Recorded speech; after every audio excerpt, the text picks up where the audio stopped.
Hello and welcome, Kev here, and in this Space Engineers video, I'm going to show you how to turn your drop pod into a flight-capable ship without many shenanigans. So this is really valuable because it allows you to go find the right spot that you want to go to. It allows you to just have a faster start and scout and meet your friends, whatever you want to do. So I'm going to go ahead and get started here. Removing the fronts, because we need to get access to those things inside. So I just grind off this whole front section.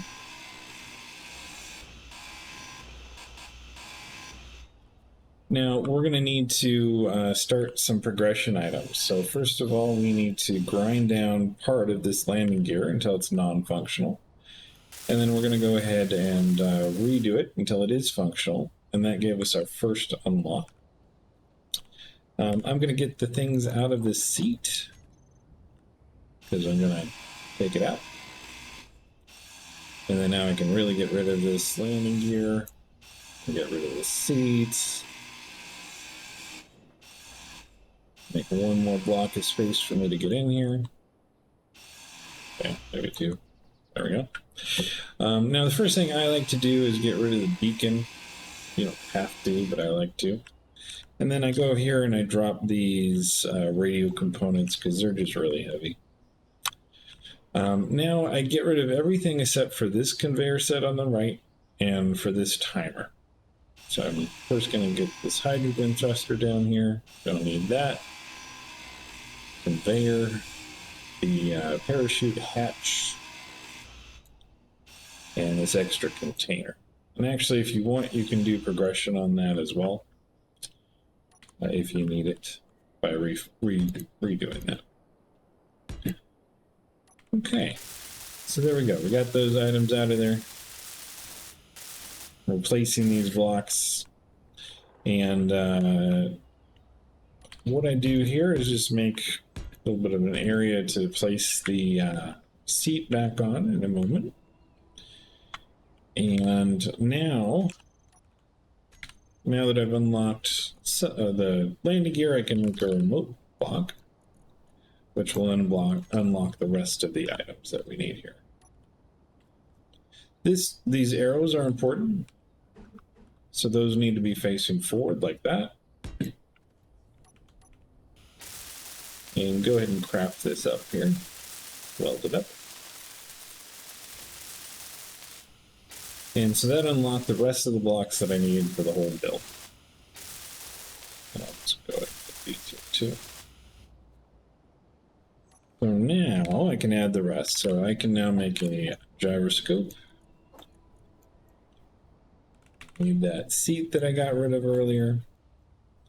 And then I need two types of atmospheric thrusters. One, I try to get the large, flat atmospheric thruster.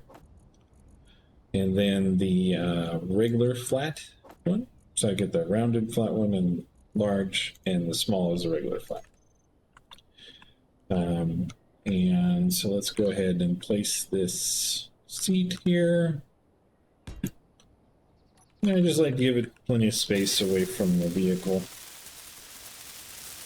Get better lighting that way. And we will place the gyroscope here. Gonna be short on an item for it. Come back to that later.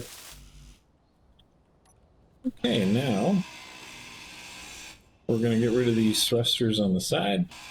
We're gonna replace them.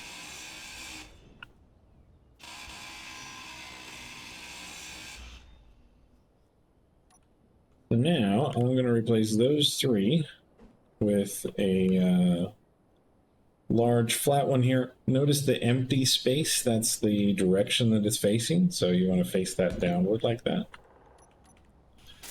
And I can grind that up, or sorry, weld that up.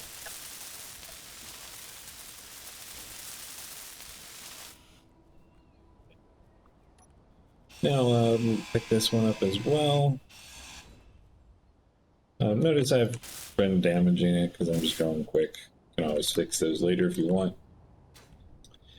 Then go up top here, and we're going to place down these thrusters. And I just have them one in each direction. You can put them in nicer spots. You can kind of make grooves for them to go in if you want to make this look a little nicer. And we're going to be short a piece, so we're going to have to steal a large steel tube from someplace. And there's only one place where it exists, so I steal large steel tubes from this. I only need one, so that's fine.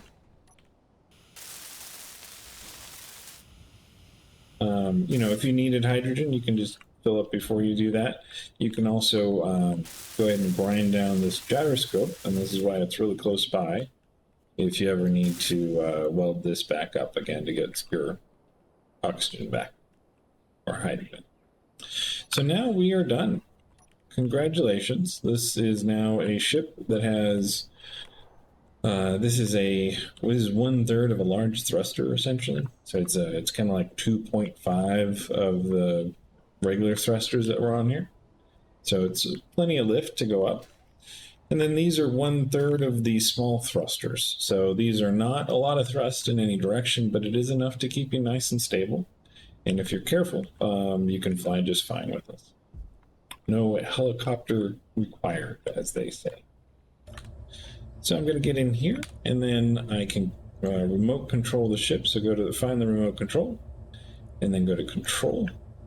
And then if you want to be cheap, you just press P to release your landing gears.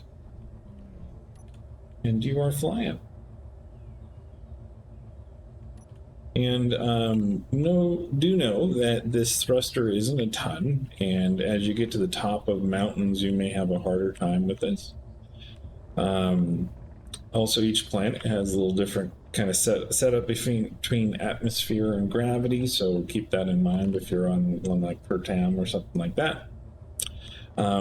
Generally, you will need to kind of lean forward if you really want to accelerate quickly.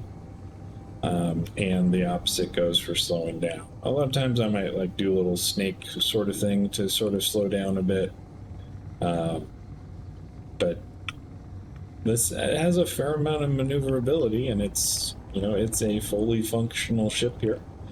And you're able to explore, maybe go settle down by this ice lake, for example. And it's pretty nice. So I hope you enjoyed. It normally takes me about 4 minutes to do one of these. Maybe it'll take you 5 or 6, but then you're good to fly around and explore and find the spot that you want to set up base at. There's also an ore detector, antenna, all those things on here still, so you're in pretty good shape to get started. So enjoy, have a good day, and bye.